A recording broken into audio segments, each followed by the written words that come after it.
বিনোদনের খবর, ঢালিউডে আবারও আলোচনায় পরিচালক রায়হান রাফি। তুফানের পর এবার তিনি ঈদুল আজহায় নিয়ে আসছেন নতুন অ্যাকশন থ্রিলার তাণ্ডব। এই সিনেমার কেন্দ্রবিন্দুতে আছেন সুপারস্টার শাকিব খান, যেখানে শাকিব খানের সঙ্গে প্রথমবারের মতো স্ক্রিন শেয়ার করছেন আফজল হোসেন ও সাবিলা নূর। বৃহস্পতিবার গুলশানের একটি অভিজাত হোটেলে অনুষ্ঠিত হয় তাণ্ডব সিনেমার প্রেসমিট। সুপারস্টার শাকিব খান, আফজল হোসেন, জয়া আহসান, সাবিলা নূর, পরিচালক রায়হান রাফি, প্রযোজক শাহরিয়ার শাকিল সহ তারকাদের জমজমাট ভিড় দেখা যায়। তাণ্ডব সিনেমার রূপেই প্রেসমিটে দেখা মেলে শাকিব খানের। এ সময় ঢালিউড সুপারস্টার জানান, তাণ্ডব রায়হান রাফির শ্রেষ্ঠ নির্মাণ।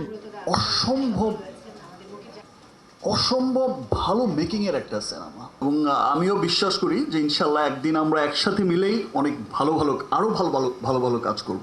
তাণ্ডবে শাকিবের অভিনয়ে মুগ্ধ পরিচালক রায়হান রাফি। এবারও 7 তারিখে ঈদ, এটা আমার 7 নম্বর সিনেমা, তো সবকিছু মিলায় মনে হয় লাকি 7। এবং আমি চেষ্টা করেছি যে আসলে এই ছবিটা এমন ভাবে বানানো, মানে আমি 1 বছর ধরে ছবিটা প্ল্যান করে বানিয়েছি। আমি তুফানে কোনো রকম ছবি বানাই নাই। এই ছবিটা বাংলাদেশে কমার্শিয়াল সিনেমাকে, কমার্শিয়াল গল্প বলার ধরনকে, কমার্শিয়াল স্টাইলকে একটু হলেও চেঞ্জ করবে। এই সিনেমার মাধ্যমে বড় পর্দায় অভিষেক ঘটেছে ছোট পর্দার জনপ্রিয় অভিনেত্রী সাবিলা নূরের।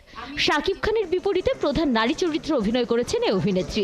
যেটা তখন অবশ্যই নাম উল্লেখ করে বলিনি, কিন্তু এমন একটা ছবি করতে চাই যেখানে আমাদের মেগাস্টার শাকিব খান আছে। সিনেমার একটি বিশেষ চরিত্রে দেখা যাবে জনপ্রিয় অভিনেত্রী জয়া আহসানকে। শুধু আমি এটুকু বলতে চাই যে আমি অনেকদিন পরে আবার একটি ভীষণ বড় এবং অ্যারেঞ্জ টিমের সঙ্গে কাজ করলাম।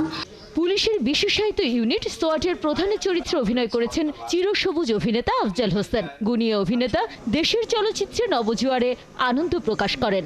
অভিনয়টা আমি এই ছবিতে করতে চাইনি, আমাকে রায়হান রাফি জোর করে করিয়েছে এবং সেটা করে আমার লাভ হয়েছে। আমরা যখন স্টুডিওতে তাণ্ডবের শুটিংয়ে রয়েছি, আমি চারদিকের আয়োজন দেখছিলাম আর মুগ্ধ হচ্ছিলাম, এটা কি আমার দেশ। তাণ্ডব সিনেমার টিজার আর লিচু বাগানে গানটি প্রকাশের পর থেকেই সামাজিক যোগাযোগ মাধ্যমে ব্যাপক সাড়া ফেলেছে। ঢালিউডে তাণ্ডবের ঢেউ দেখার অপেক্ষায় দর্শক। অলরেডি লিচুর বাগান দিয়ে তো পাগল করে রেখেছে সবাই। সুমনা সুমি, ৭১, ঢাকা।